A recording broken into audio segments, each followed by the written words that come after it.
Yo, what's up mga guys? So ngayon ituturo ko sa inyo kung paano maglinis ng throttle body, magpalit ng spark plug, at magpalit na rin ng air filter, at maglinis ng MAF sensor sa ating Toyota Vios dual VVTi. So tara guys. Yung tools pala guys na kakailangan ninyo dito is isang long nose, then 10mm na combination wrench, then flat screw, then 10mm na Y wrench or T-wrench. Need nyo rin guys ng ratchet tools na may 10mm size na socket. So tara guys. So before kayo may gagalawin dito, remove nyo muna yung negative terminal, disconnect muna natin yung battery ng Toyota Vios. So gamit lang kayo ng combination wrench.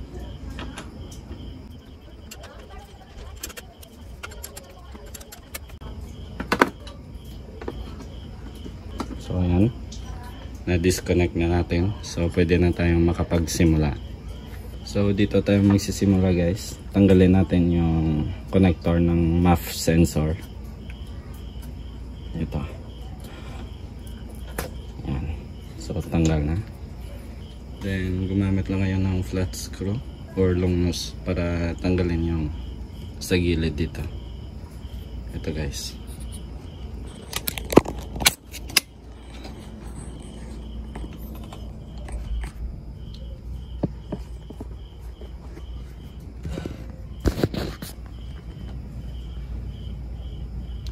Ayan.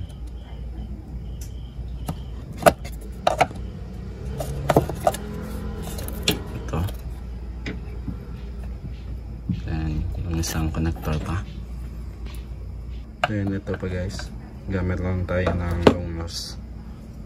Then remove nyo na din ito.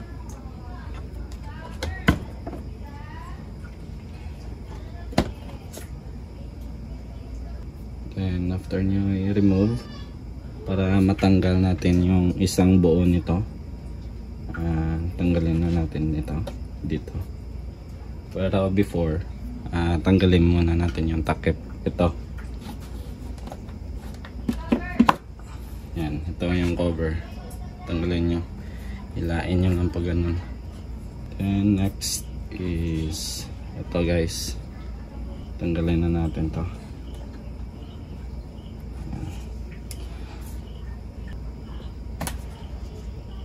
Tanggalin muna natin itong parte na to guys. So unscrew muna natin. Ayan.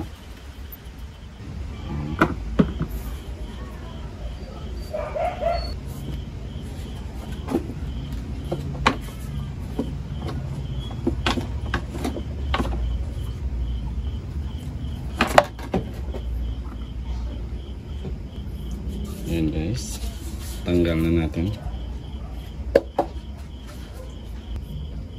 So makikita nyo guys, madumi na yung air filter natin. So need na palitan.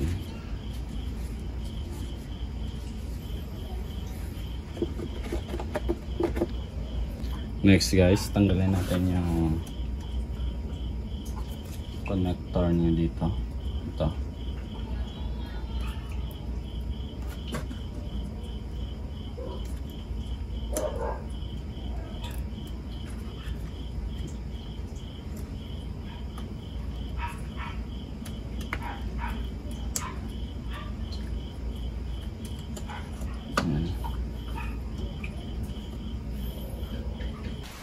So next guys, gumamit lang kayo nito ng ratchet at saka yung 10mm na socket para tanggalin natin yung bracket na to. Okay guys, since hindi siya magkasya dito guys yung ratchet natin kasi malaki, tatanggalin muna natin yung battery, yung buong battery guys. So tara.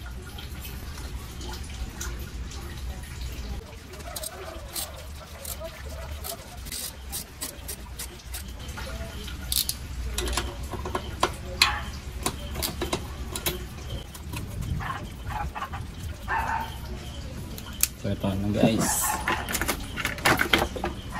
Ayan. So natanggal na natin. So ito guys. Gamit lang ngayon ito. Merong isang bolt pa dito sa may baba. Gagamit lang ako ng extension para mahaba.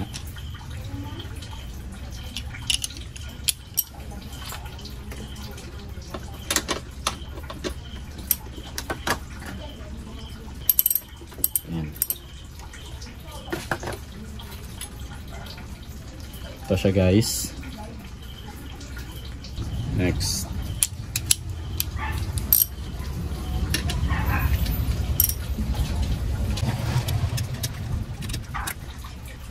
Ito guys.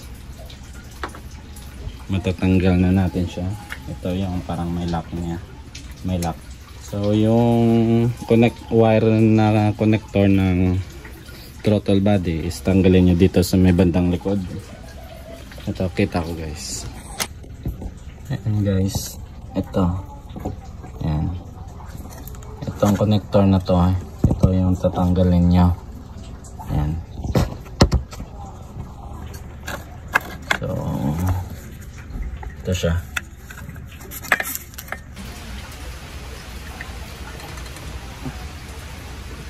So ito na guys. Natanggal na natin yung connector. Ito tanggalin nyo din to. Gamit na ngayon na flat screw.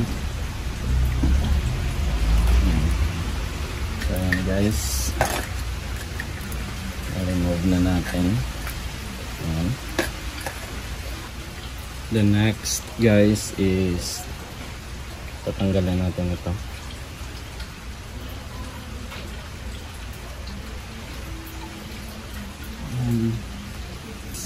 Tabi nyo na. Next guys, ito na naman natanggalin natin. Ayan. So ipitin nyo lang yan. Then pwede nyo na to hugutin pataas. So before pala nyan guys, tanggalin muna natin ito. Ito ihilain nyo lang.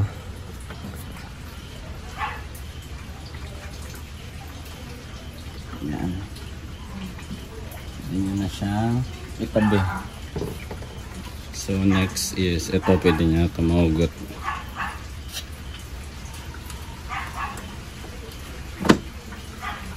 Yan. Ito tanggalin nyo na din.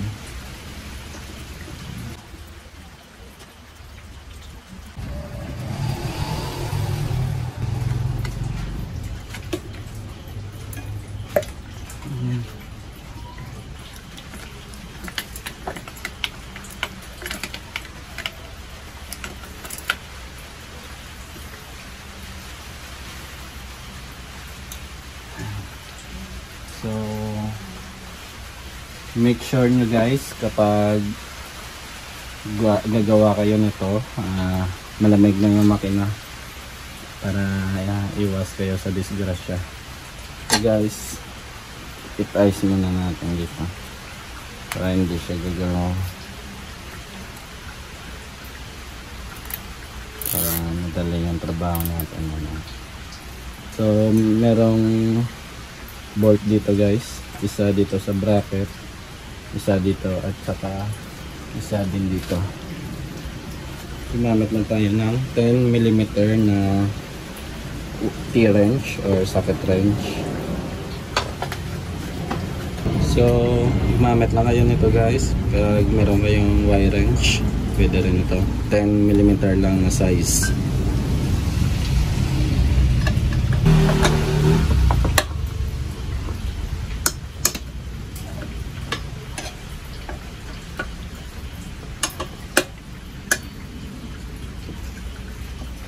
Alright, kapag meron kayong nito guys, pwede nyo rin gamitin para mas madali nyo mahugot.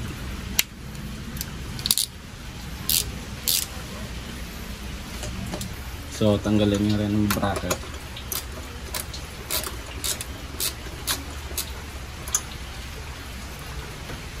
So guys,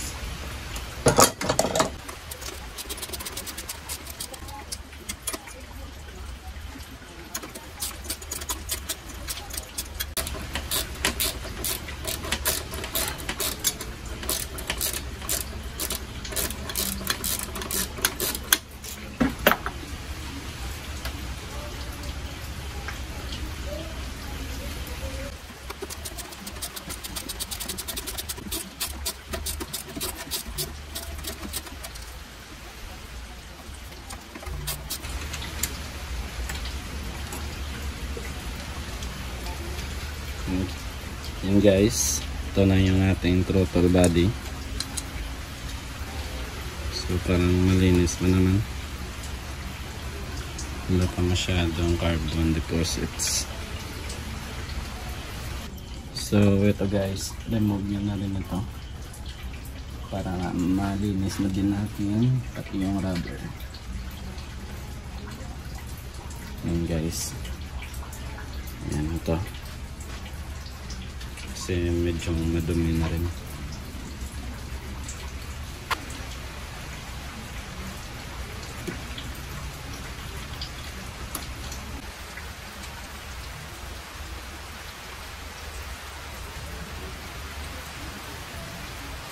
So guys, kuha lang kayo basahan, itakip natin dito.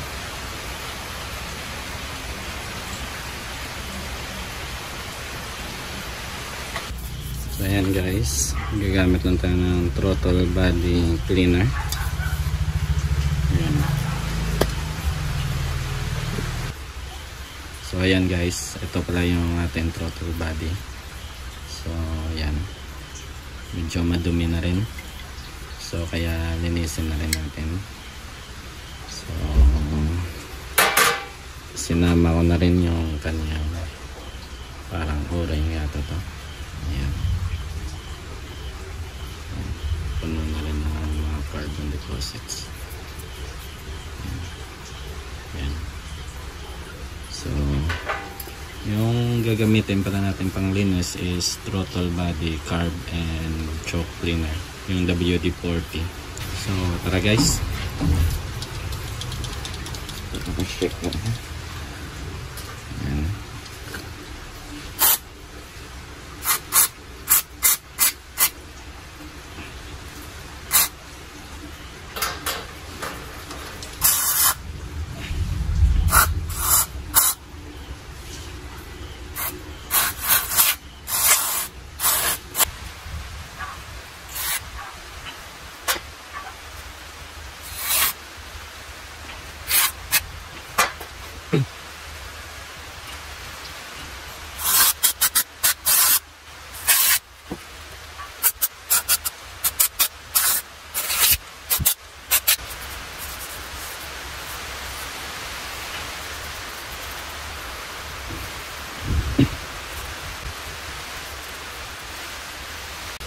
So ayan na guys, kita nyo malinis na.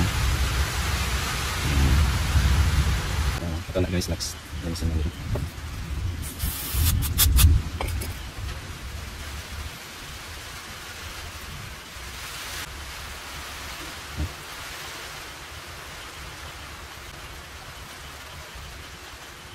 Ayan, malinis na. Next na lilinisan natin itong MAF sensor. Ito po siya guys. Ayan.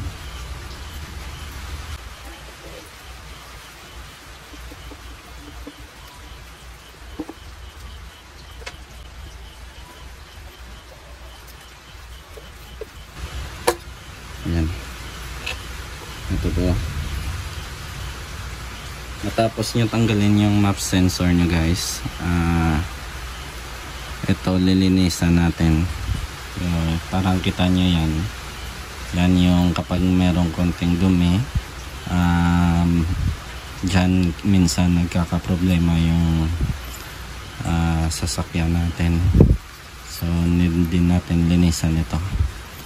So yung ginagamit ko naman pang linis para dyan is yung CRC na mass airflow cleaner.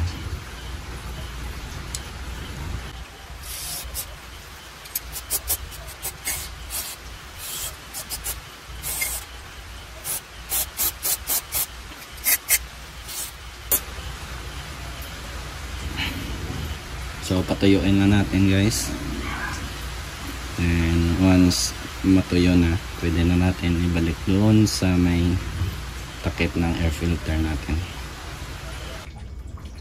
So ayan guys, pwede na natin ibalik. So ito guys, i-align nyo lang dito sa may bandang gitna. So yan. So Kapag ibalik nyo to guys, sundin nyo lang yung shape nya na makikita nyo ito. Meron din dalawang guide na kapag ipasok mo dapat mapapasok ito guys. Ito yung guide nya yan, tapos yung tatlong bolt. So tara, balik na natin dito guys.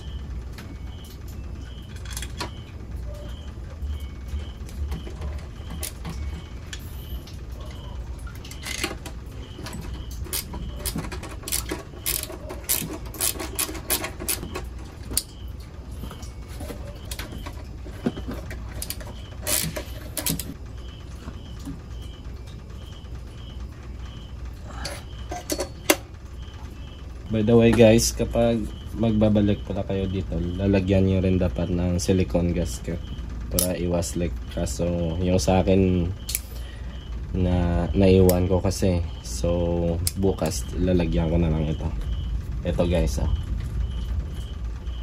Yan. Dito dapat kailangan nyo maglagay ng silicone gasket at dito para iwas tayo leak. So bukas ko na lang ito lalagyan kasi hindi ako nakapagbili. So for demonstration lang, pakita ko na lang kung paano nyo ibalik once natapos nyo na mag-cleaning.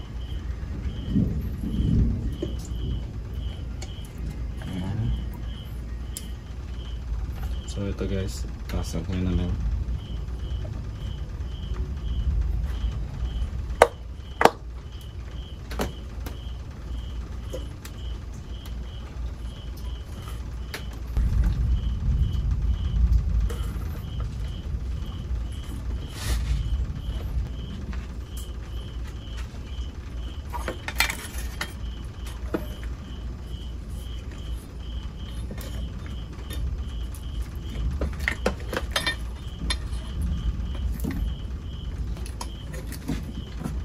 Ito guys, pasok nyo sa loob. Ayan.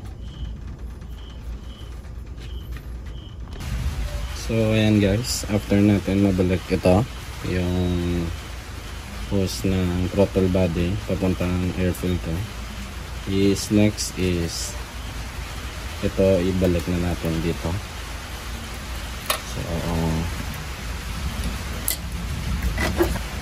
So guys, yung dito ipasok na natin dito. Yung clamp ipasok na rin. Next is insert nyo na, then ilock nyo na.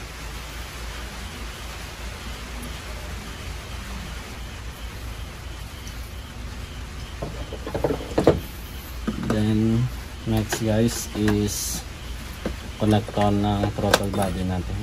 Ipasok na natin yung bracket dito guys. Ito may butas, may guide naman siya. Ayan. Then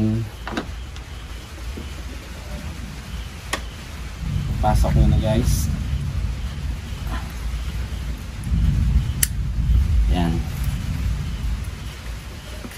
Dito siya. Ito yung dalawang bolt.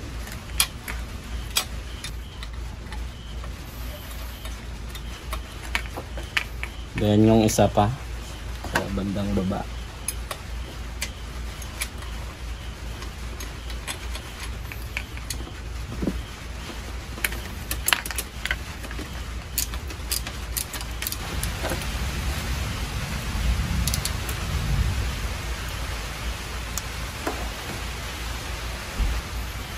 Next is ito guys. Ito ipasok nyo na dito.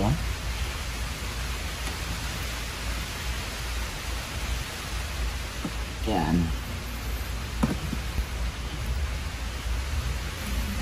Then itong connector nya,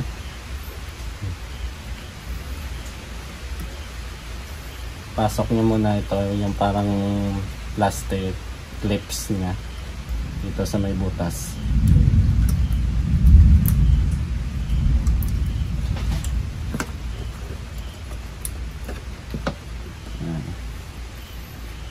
yung connector.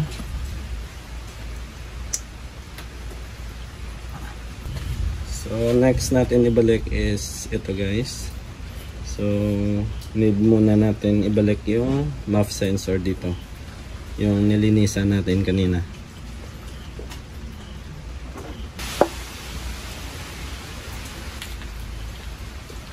So ito naman guys yung bagong air filter natin, binili natin sa Toyota mismo, genuine air filter. So ito yung bago guys. Ayan.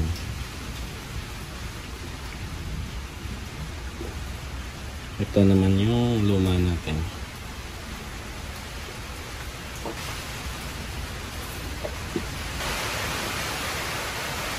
So ito na siya guys, yung gagamitin natin. Ayan. Ayan, bagong bago. So ipasok na muna ito.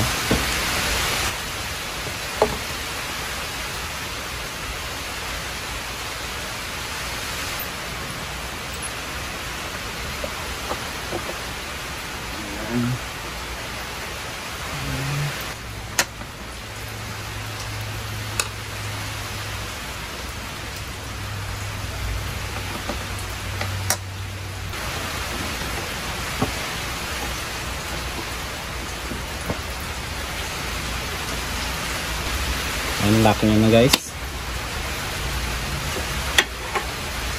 Then, dito. Ayan. Ayan. Next guys, ito ipasok nyo na.